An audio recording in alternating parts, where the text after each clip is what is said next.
What's up, y'all? Let's get straight into it. I'm lonely and sad, and the world is hard and horrible. And I was thinking, The world is not horrible. Your existence is. Shots fired! Shots fired! Big difference, honey. this morning that like no one's laid next to me in bed. I've never had the comfort of someone's arms around me. When I've had difficult moments, I've gotten through them by myself most of the time. Because you're a strong, independent woman. You don't need no man. You know what's the main problem with relationships nowadays and with men nowadays? Bro, she looks like that. She looks like the fish from a Shark Tale. Is that the movie I'm thinking about? I think that's what it's called. Men usually don't want to put in the effort. They don't want to fight for what they want. Men just give up because they know there will be someone else who will take them as they are. Men don't put in the effort because you are not worth it. Right. Men gave up on dating because they realized it is a waste of time Facts. and money. I want you to ask yourself this. Why would a man want to be with a woman who isn't even a quarter of the woman their mother was? Facts. This next video is a perfect example of this. So long story short, I was a runaway bride, essentially. You left him at the altar? Yeah, And how long has it been, by the way, since all this happened? She belongs to the 12 streets. years, So You want to shoot your shot with the man that you left at the altar? literally, with no call. This is the first time I'm hearing from you in 12 years.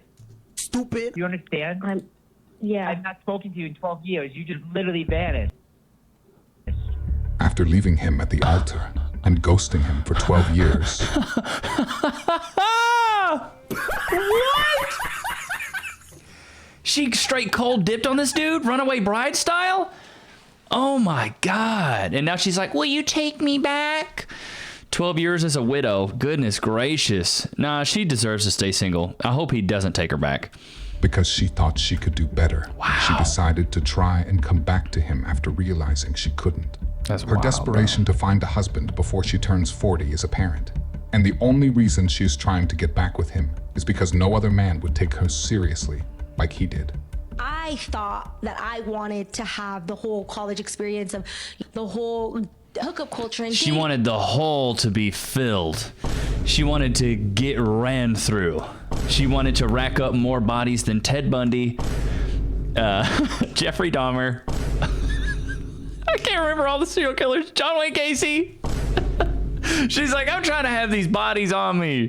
Every girl wants that, right? I want to have a hot girl summer. And then you get sprinted through and you're like, where are all the good men at? It's because She belongs to the streets. simple as that. and I thought that that was going to bring me satisfaction. I thought that that was going to bring me fulfillment. I thought that I was going to enjoy that, but I actually truly hated it. Feeling confused and feeling used. That's the best way I can describe my single era and like the type of men that I was dating. And that is when I knew that these men that I was dating before, these were not men from the Lord. Did you hear her take accountability for sleeping with a bunch of random men? They never take accountability. Accountability is a plague, man. For these types of women, it is absolutely the plague. Didn't either, but what I did hear was her saying it was the men's fault for taking advantage of her. And she's the victim because she feels used, even though she was actively participating in it on her own. As what's that guy's name? Jesse Peterson. He goes, men can't be sluts. I'm just a slut maker. Let the king speak. I know y'all gonna get mad at me, but somebody need to hear this. These are all flamingos. There's not a chicken in there that's been a friend of theirs for a long time. There's not an eagle hanging around that just thinks they're good people or good birds. There's not a pelican in there that just doesn't do flamingo stuff, but still friends with them, right? That's because birds of a feather flock together. So fellas, if your girl hangs out with a whole bunch of hoes, that means she's a Dude, I call it the Amoeba Effect. It's like you're only as successful as the top 5 people you spend the most time with. So if you're spending your time with 304s, girls that go out, they get ran through on the weekend, they have a high body count, and they talk to a lot of guys, more than likely, you're going to fit in that same category. True. Let's take a look at a good example of this. What would you go for? That one, this one, or this one? Neither. Why? I can tell you all three. You already told me she was over a roster, and if she's her friend, and she's her friend. They all have rosters, and she's a big back Betty anyway. She looked like something from Despicable Me. None of them are good. It's science. What do you think is their body count? I'm gonna say 20, 30 plus. 15, 15, and I'm gonna say over 20. She's big as hell. Big back Betties. Truly. What's your body count? 4. 4. So what's the perfect body count for a woman? For a woman, I'm gonna say under 7. Under 7. I say under 10. I mean, nowadays with modern women, you ain't gonna get a virgin, which sucks, but under 10 is good. It's not ridiculous. That's not ridiculous to say that. Damn. So Anything above is crazy. none of these can have a chance. Not a chance. What? You gotta be worthy of yourself, man. You're worth more than that. But you don't think high body count means more experience? More experience. Men don't value experience. That's the thing. Women value experience. We don't. We value your innocence, your fertility, your youth, your vibrance. That's what we value. We don't value you being ran through. No guy's like, where are all the ran through women at? Nobody's asking that. I don't give a fuck about more experience. I don't blame you. Shit, what will you rate them then? Would I rate them? 4s, 5s, maybe. Maybe the tall blonde girl, maybe a 5, but the rest of them are, if you're overweight, and to me, you're already like a 3 or a 4. Nah. King. Let the king speak. You gotta stay true to yourself, man. I'm proud of you, you know that. I hope you do.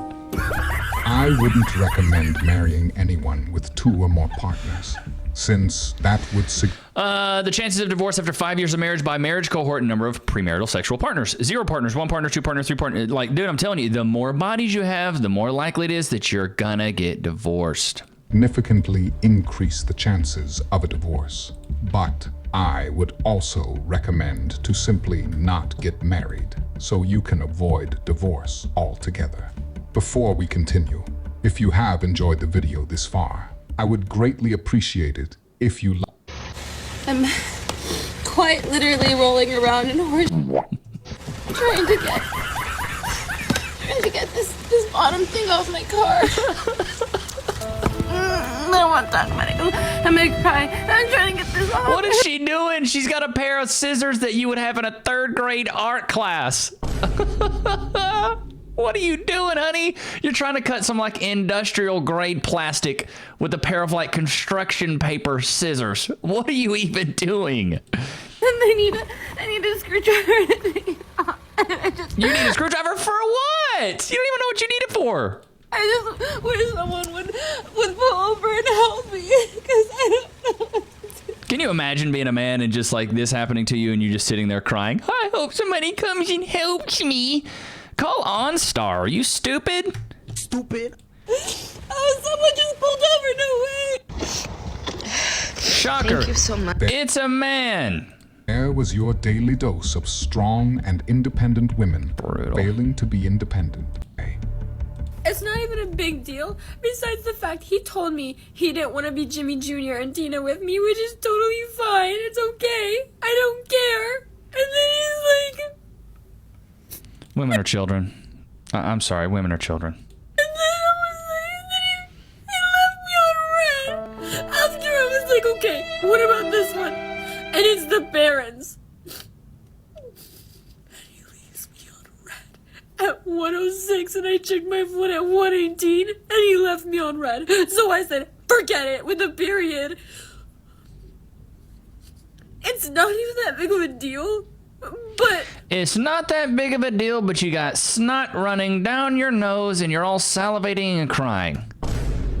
What? Apparently it is a big deal to you. Bro, I've seen like 5-year-olds act like this, straight up. I've substitute taught for like a 1st grade class, a kindergarten class. This is the way these kids act. Just why not? Why not? Oh gosh, don't get it too close there. Ooh, the snot. Ooh. What the A lot of men are about to get offended by what I'm going to say. But I'm going to say it anyway, because it's true. To me, it is anyway. I personally believe, right, there are more attractive women in the world than there are attractive men, because beauty and beauty standards has always been targeted towards women. I agree with that. So with that in mind, it is a lot harder to find really attractive men. And I mean like insanely attractive men. Yeah, not of course. just the average. I mean men you look at and do like a double take because you're just insanely in awe of how beautiful they are. Which brings me to my main point. It's giving Ran. Shots fired! Shots fired! I have a feeling it's that she's been ran. That sometimes we as women, when these very attractive men come into our lives, Uh-oh. tend to lose sight of our boundaries. Oh, we because always make the exceptions for Chad and Tyrone. they are so good looking. Dude, like I always say, man, if she's making you wait, another dude hit it on the first date. Being in their presence and looking at them makes you feel giddy, and you're like, I don't really see that many men that look like you.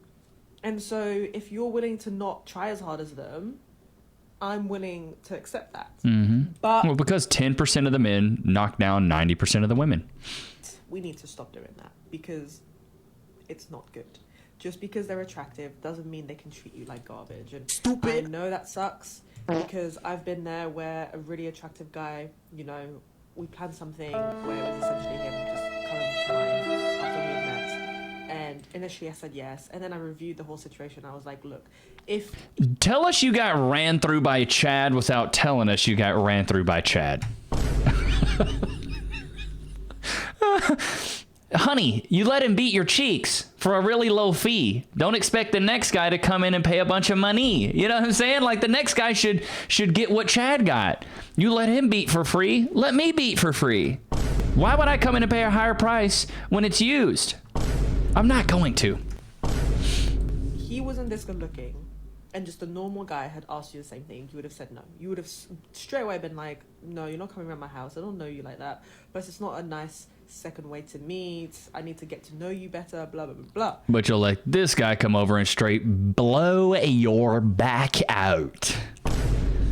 Bro, it's just modern women logic. Actually, I don't even know. Is that an oxymoron? 100%. If he hadn't been as attractive as he was, I would have said no. Without You doubt. ran. Props to her for being honest. Yeah. Instead of acting like attractive men, don't get preferential treatment from women. Preferential treatment for attractiveness happens on both sides, but men aren't ashamed to admit it, like the ladies are. Facts. Us as men, dude, we don't get a lot of these chances, bro. We don't get a lot of these chances. I know most of my channel is mostly men. Let me know in the chat. Let me know in the comments. How many of you guys have had a girl come up to you that's a baddie and is just like willing to just, you can say whatever you want. She's just down for whatever. It doesn't happen to us, bro. It doesn't happen. I've maybe had it happen once in my life. And even then I still had to work for it. And I'm 6'2", have a beard. I think I'm a 6 all day. I can dress pretty well. You know, I smell good and things like that. I'm in pretty good shape.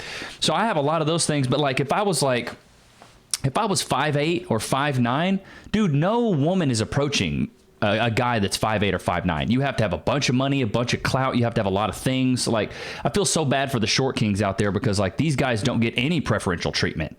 It's only the tall chads that do. You know, you got to be over 6 foot. You got to have 6 figures, 6 pack, 6 inches. You know, you got to have all this stuff for these women. But these women just straight spread their legs like Moses did the Red Sea for these men. But for guys that are shorter and probably more loyal, don't have a high body count, will go out of their way to make sure you're happy. They don't even give them the time of day. And then they want to cry online, where are all the good men at? You're nexting all the good men. All the good men are not the 6'2" chads, right? The normal, regular, blue-collar, everyday guys are the best men on the market. But you guys next those guys because you think you're too good for those guys. And then you're in your 30s and you're crying on TikTok. You're crying on Instagram saying, where are all the good men? Where are they? I just don't know. I let Chad and Tyrone beat the cheeks in. And then why won't the good guy? Because we don't want a used vehicle. We don't want something that's been used. And y'all have been ran through like so much, like the Boston Marathon, an escalator in an airport. You know what I'm saying? Like, goodness gracious, we don't want to spend our time and resources on somebody like you. It's really tough. It's really tough. for the average guy. It's very difficult. That's why it's like when you can find you a good woman, has a low body count, and is willing to hunker down with you, bro, you better just tighten it up, get it going, and stick with her, bro, because the grass is probably not going to be greener. Like I always say, the universe gives you, three chances at finding a good woman or a good mate. If you blow all three of those chances, there's no second inning, right? You get three shots, 3 strikes, 3 pitches. If you strike out, oops, it's over. You don't get to go back and do it again. There's no second inning. You don't get to go back in the dugout and get your thoughts together and get back. You don't get to do any of that. It's not how it works.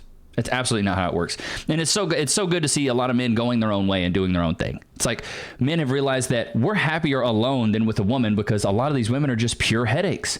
You guys are absolutely headaches. You act like children. You're crying about not matching Halloween outfits. Like, what in the actual dog biscuits is that, dude? What in the HE double hockey sticks is that? Why are you tripping about not being Minions in Despicable Me? Like, what are you even talking about? I got real world problems, boo-boo. I got bills to pay. I got food to buy. I got things to do. And you're tripping about a Halloween costume? You got the snot running down the nose over a Halloween costume? Bro, get up out of here, man.